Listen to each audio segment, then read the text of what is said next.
Be'ezrat Hashem, dans cette paracha de Vayechi, va nous permettre, grâce au Or HaChaim HaKadosh, Rabbi Chaim Ben Attar, sur son commentaire sur le début de cette paracha, de nous éclairer sur le but de notre vie. Que se passe-t-il quand une personne revient plusieurs fois en Gilgoul? Question qui m'a souvent été posée. Qui c'est qui se relève au moment de la résurrection des morts? Si c'est la même neshama qui revient plusieurs fois dans plusieurs corps, quel est le corps qui se relèvera? Je vous dis tout de suite que tous les corps se relèveront, et on va l'expliquer bien sûr, mais on va d'abord emmener les paroles du Or HaChaim qui vont nous aider à comprendre. Il a réussi à prendre des choses très profondes de la Kabbalah et de les mettre à la disposition de tous. Oui. En fait, le Or HaChaim HaKadosh, dans son commentaire sur la Torah, sont basés sur le verset où, quand on nous dit combien de temps a vécu Yaakov et qu'on parle de son décès, c'est marqué Vayikrevu Yemé Israël Lamut. Ils se sont rapprochés les jours de Israël. Yaakov, il s'appelle également Israël, pour décéder, pour son décès. Et là, l'Or HaChaim pose une question toute simple. Les jours ne marchent pas, n'approchent pas. Que veut dire cette phrase? Les jours se sont rapprochés. C'est la question qu'il pose. Ça n'a pas de sens, apparemment, ces mots-là de la Torah. Et là, l'Or HaChaim nous explique quelque chose qui va également répondre à une question qu'il pose. C'est que nous constatons qu'au début de la création, la longévité de la longueur de la vie est très longue. Adam Arishon, 930 ans. Beaucoup vivent des 800, 900 ans. Et à un moment donné dans l'histoire, ça change. Pourquoi? Pourquoi les premières générations ont-ils eu une vie aussi longue et que ça a changé après?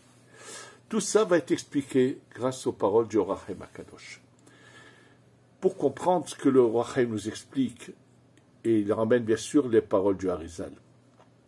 En fait, on va commencer peut-être par l'exemple qu'il donne, bien qu'il le donne après, mais ça va nous permettre de mieux comprendre les choses.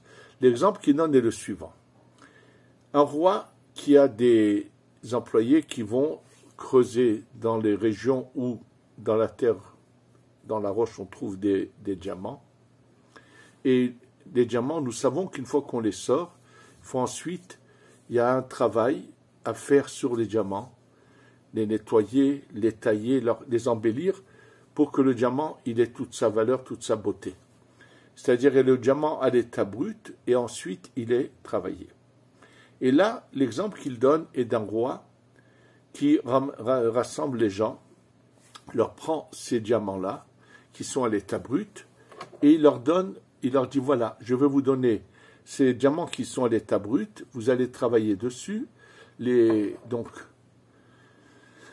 nettoyer, les tailler, les embellir, et vous serez récompensé, bien sûr, là-dessus. Alors, il donne, bien sûr, 900, 1000, 800, des quantités importantes de diamants, et à ces sujets, et il leur fixe un temps, et quand arrive ce temps, non seulement qu'ils n'ont pas fait leur travail, mais ils ont en plus rajouté de la saleté sur ces diamants, ils les ont mis dans de la saleté, bref, ils ont fait des choses qu'il ne fallait pas faire. Le roi s'énerve, les extermine, et décide que leurs descendants il va être différent avec eux. À leurs descendants, il leur donne une quantité bien moindre, c'est une quantité bien plus inférieure de diamants, et il leur dit, ne faites pas l'erreur qu'ont fait vos pères, qui l'ont fait. Je vous donne beaucoup moins pour que vous fassiez ce que vous avez à faire. En fait, dans cette image du Or HaChaim HaKadosh est expliqué, nous savons que le but de la création est pour faire du bien. Hachem veut donner, veut faire du bien. Et naturellement, il faut qu'on le mérite. Et quand il parle de diamants, il parle de ces étincelles de lumière qui ont besoin de les sortir de l'endroit où elles sont et les faire monter les embellir et les faire monter vers le haut. Bien, c'est ça l'image dont il parle, mais lui il parle comme si que nous avons déjà toute cette connaissance.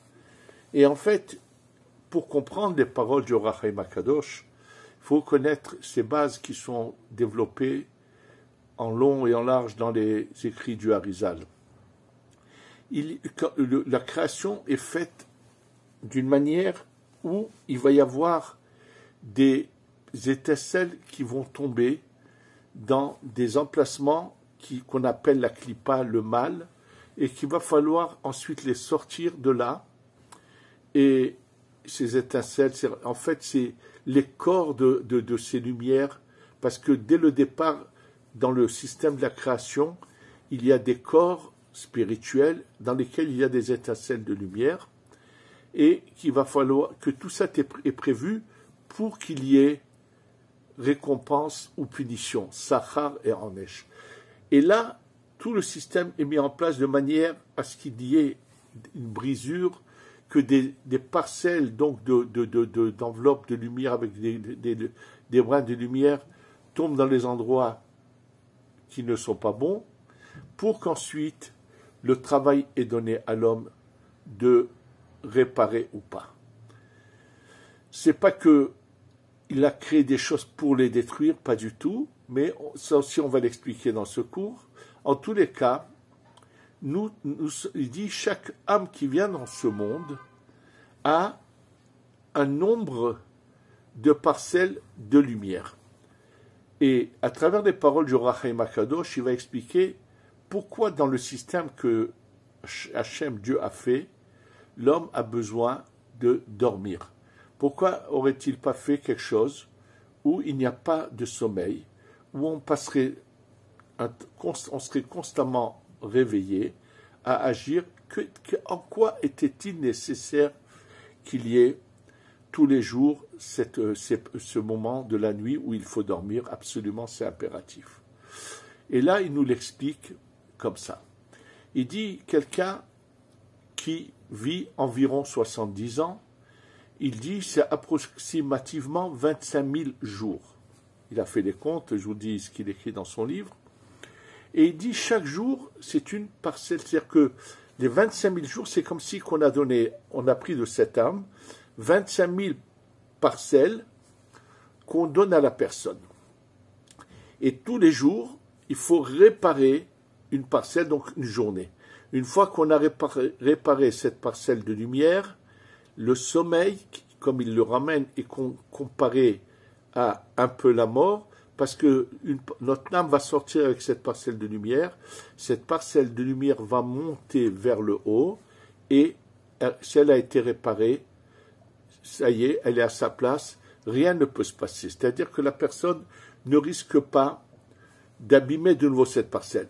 Il peut la perdre, elle ira chez quelqu'un d'autre, mais elle ne peut pas s'abîmer. Par contre, quand une parcelle n'a pas été réparée, si quelqu'un a fait une journée où il a fauté, il n'a pas réparé ce jour-là, donc cette parcelle n'a pas été réparée, la bonté d'Hachem, la bonté de Dieu, c'est que il y a ce qu'on appelle la teshuva, c'est qu'il est possible, même plus tard, de reprendre cette parcelle qui était en son temps et qui n'était pas réparée, et la réparer. Pourtant, ce jour est déjà passé. Oui, alors c'est pour ça qu'il y a une force qui s'appelle la Bina, où on se branche sur un luminaire qui est au-dessus du temps, qui nous permet de reprendre des parcelles de temps qu'on a ratées et de les réparer. Oui, c'est pour ça que c'est marqué que la tchouva vient de ce luminaire qu'on appelle la Bina. Oui, absolument. C'est grâce à ce luminaire auquel on peut se brancher qu'on peut donc réparer. Ce qui a été bien fait ne sera jamais abîmé. Ce qu'on n'a pas bien fait, on a quand même la possibilité de le réparer. Et donc, tous les soirs, on dort, c'est pour ça que c'est impératif de dormir, pour pouvoir faire monter ces lumières. Oui, ce que le Ben Ish Chai dit, que même ceux qui veulent rester la nuit réveillés pour faire ce qu'on appelle le tikkun karet, celui qui passe une nuit entièrement réveillé à étudier, peut annuler un décret de mort sur lui, qu'on appelle le karet, dit le Ben Ish Chai que seulement s'il est sûr qu'il a besoin de le faire, il le fait. Il dit sinon, c'est impératif de dormir parce qu'en dormant, on va permettre à ces parcelles, bien sûr que même si elles ne dorment pas, elles vont monter. Mais il y a également le renouvellement dans l'âme de la personne qui se passe. C'est-à-dire que tous les jours, on a fini une étape et la nuit est la finalité de cette étape. Et je vais vous donner un exemple à cela. Dans un des cours que j'avais fait il y a assez longtemps, sur les trompettes en argent qu'avait Moshe Rabbeinu. Et il est marqué que lorsqu'il devait quitter une étape dans le désert, Moshe sonnait de cette trompette-là.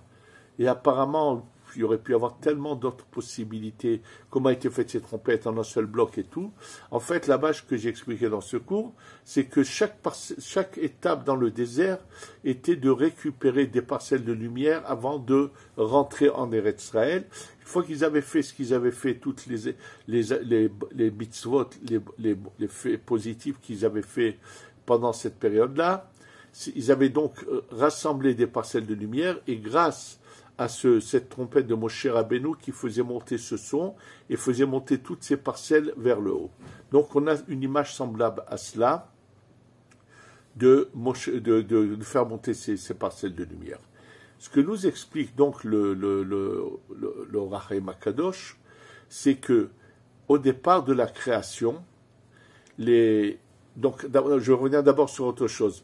Donc, maintenant, quand on dit qu'une âme revient, c'est jamais la même âme qui revient, c'est que cette âme est partagée, disons, on va donner un exemple, disons, il y a je ne sais pas combien de millions de parcelles de lumière dans une âme.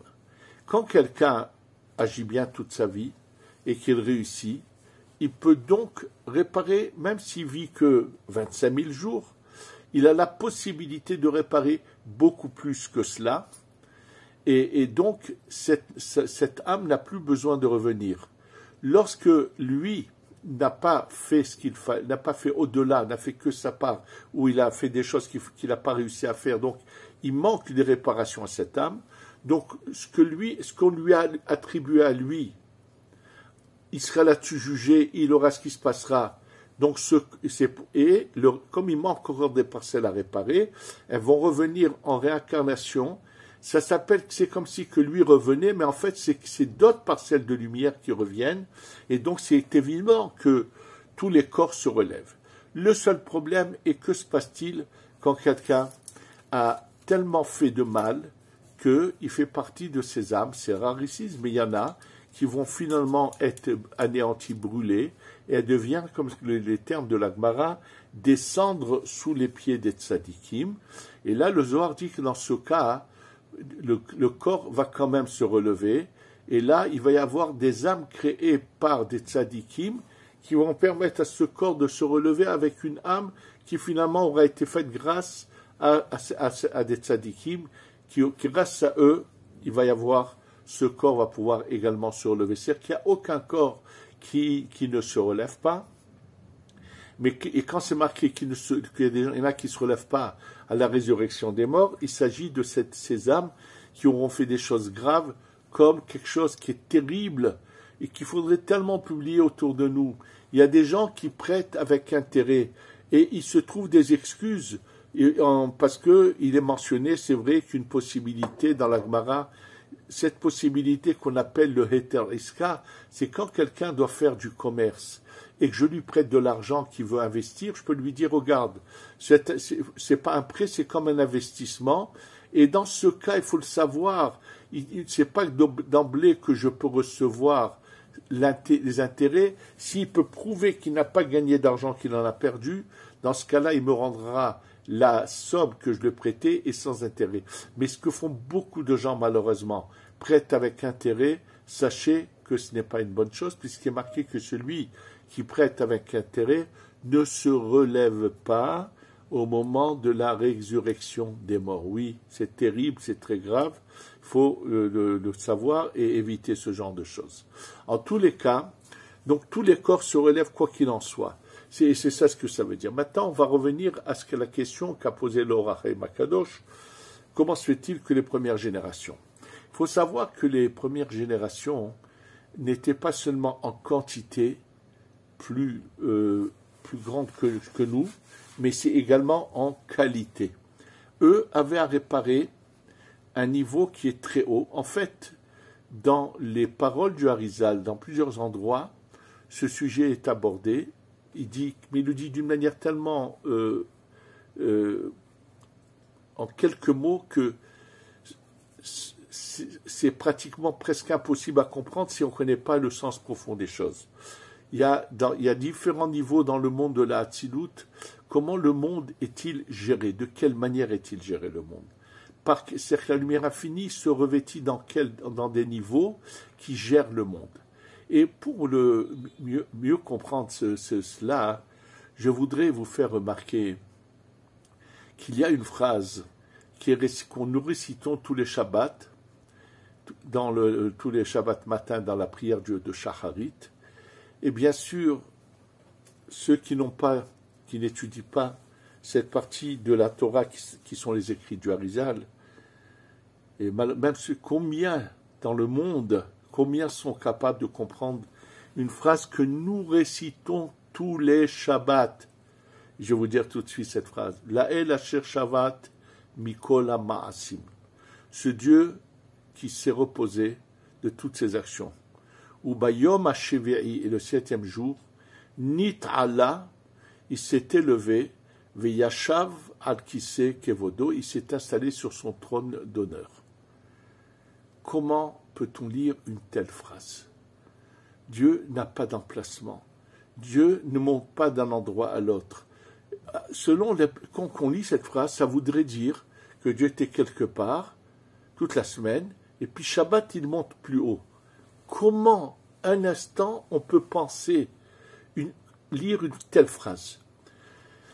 Alors je vous dis tout de suite, ceux qui ont le Sidour, ce livre de prière qui s'appelle le Sidour Arachash, le Sidour qu'a écrit celui qui s'appelait le Rachash, et Rabbi Shalom Sharavi, il y a 300 ans, le Chida était son élève, et qui a repris les paroles du Harizal, et qui a fait un livre de prière avec toutes les paroles du Harizal. Il écrit, il nous explique. En fait, la lumière infinie pour gérer le monde, il y a dans le monde de la Hatzilut, il y a 5 niveaux. On va aller du haut vers le bas, 1, 2, 3, 4 et 5.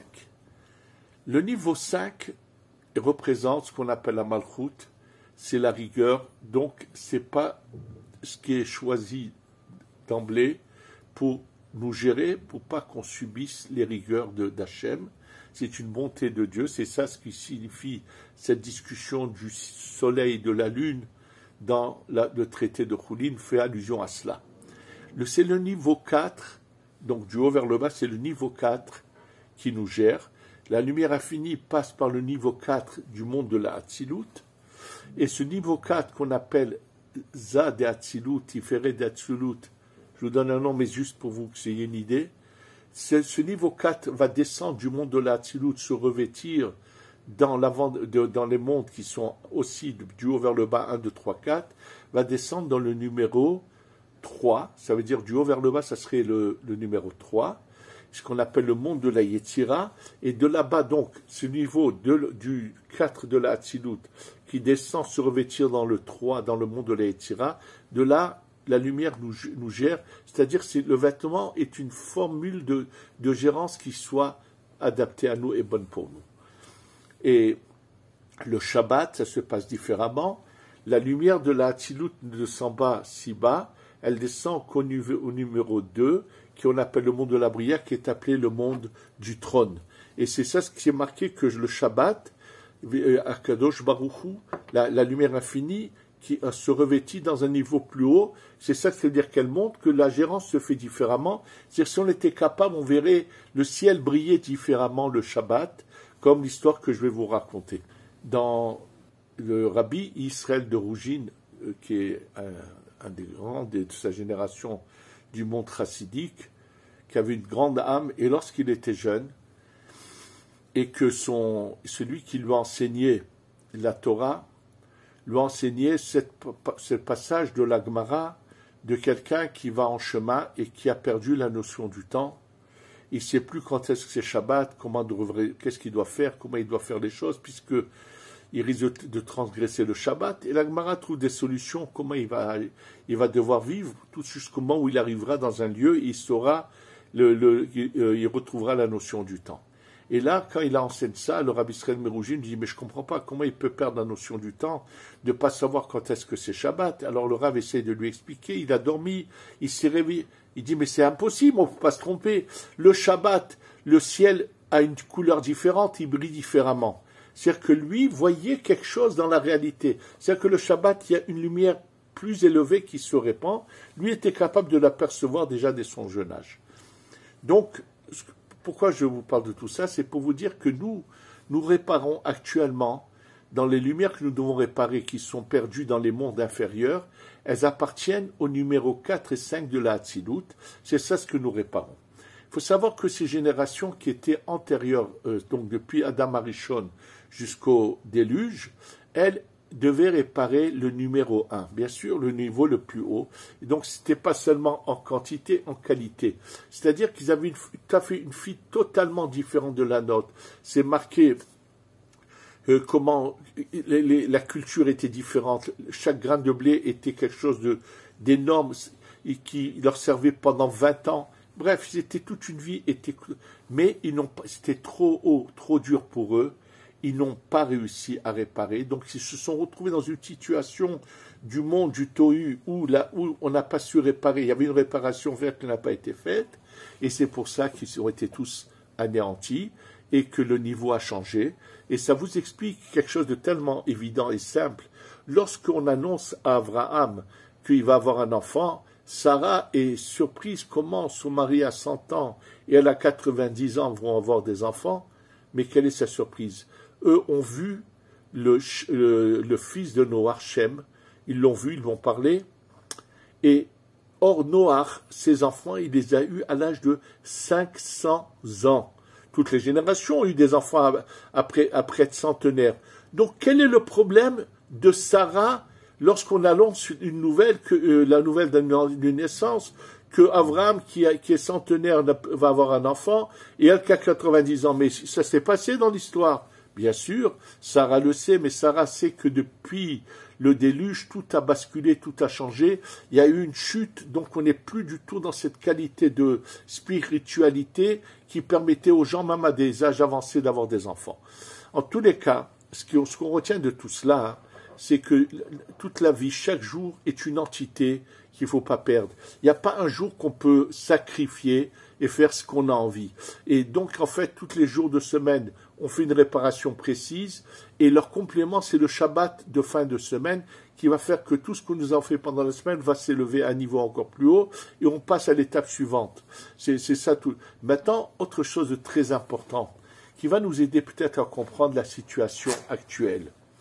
Il faut savoir que lorsque quelqu'un quitte ce monde, le jour de son départ, il va réparer, disons quelqu'un qui a vécu jusqu'à l'âge de 70 ans, et le Rochaim dit que c'est à peu près 25 000 jours. Le jour de la mort, il va prendre, c'est comme si qu'il va de nouveau réparer 25 000 parcelles de lumière. Oui, c'est quelque chose d'incroyable. Et dès que juste après cet événement tragique qui a commencé malheureusement le jour de Simchat Torah, que nous sommes encore en train de continuer à vivre, un grand Rosh Yeshiva, le Rav Ezrahi de la Yeshiva de Ateret Mordechai Ezrahi, nous a quittés. C'est un homme qui toute sa vie a enseigné la Torah, et il n'y a pas de hasard à cela. Certainement qu'il y avait quelque chose qu'il est venu réparer d'inimaginable, et que c'était et actuellement nous voyons aussi que des soldats tombent régulièrement. Donc tous ces soldats qui tombent actuellement, et c'est des pères de famille, chacun c'est une vie entière. Tout laisse penser que parce que nous sommes justement dans cette période messianique où il faut finir les dernières parcelles de lumière qui étaient prévues pour ces 6000 ans, doivent finir pour que nous passions à l'étape suivante. C'est évident que eux, par leur sacrifice, qui se sont battus pour sauver leur âme Israël, pour la terre d'Eretz Israël, font monter des quantités inimaginables de parcelles de lumière. Même le fait qu'ils soient rentrés à Gaza ou qu'ils aillent, on ne sait pas, il faut juste faire. On peut changer la situation si nous, par nos bonnes actions, on arrivera à faire monter ces parcelles de lumière sans qu'il y ait de gens qui tombent. Oui, c'est possible. C'est pour ça qu'il nous incombe actuellement de faire beaucoup plus.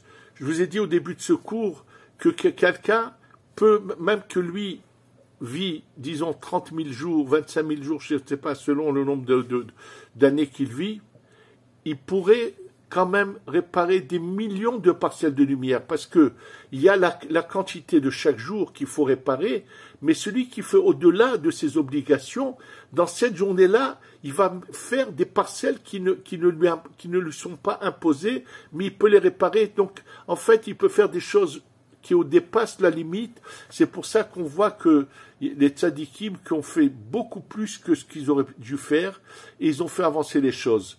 Et malheureusement, souvent, on est obligé de faire aussi pour ceux qui ne font pas ce qu'ils ont à faire et récupérer.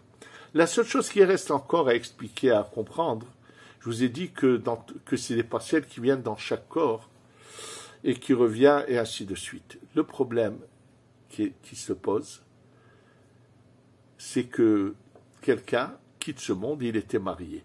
Donc, en général, sa femme est celle qui l'a accompagnée, même si elle n'est pas tout à fait sa destinée, quoi qu'il en soit. Et après que ce monsieur quitte ce monde, imaginons que cette femme se remarie. Que va-t-il se passer à la résurrection des morts? Alors sachez que cette femme a une âme avec des parcelles, et il faut savoir que ce sujet qu'on pourrait appeler le clone existe au niveau des âmes, et qu'il y aura une sorte de dédoublement chez cette femme, même qu'il n'y a qu'un seul corps, mais au moment de la résurrection des morts, il va y avoir une sorte de séparation en deux, et les années qui appartiennent à la vie qu'elle a menée avec quelqu'un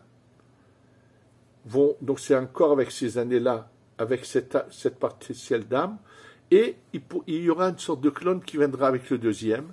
Bien sûr, il y a encore d'autres sujets. Que s'est-il passé quand quelqu'un était marié, ensuite elle a divorcé, il a divorcé, qu'est-ce que deviennent? Sachez qu'il est évident que là-haut, comme nous l'explique le Ben Ishraï dans un de ses commentaires, nous savons que les tzadikim au Gan Eden, le Gan Eden est une sorte de stand-by pour la prochaine étape, mais en attendant, ils sont en train de jouir, de vivre, et ils s'accouplent toutes les nuits, les âmes s'accouplent. Et la question que pose le Ben Ishraï, c'est un homme était tzadik, mais sa femme c'était l'inverse, ou vice-versa, hein, attention. Mais il parle dans ce cas-là pour expliquer comment ce tzadik va-t-il s'accoupler.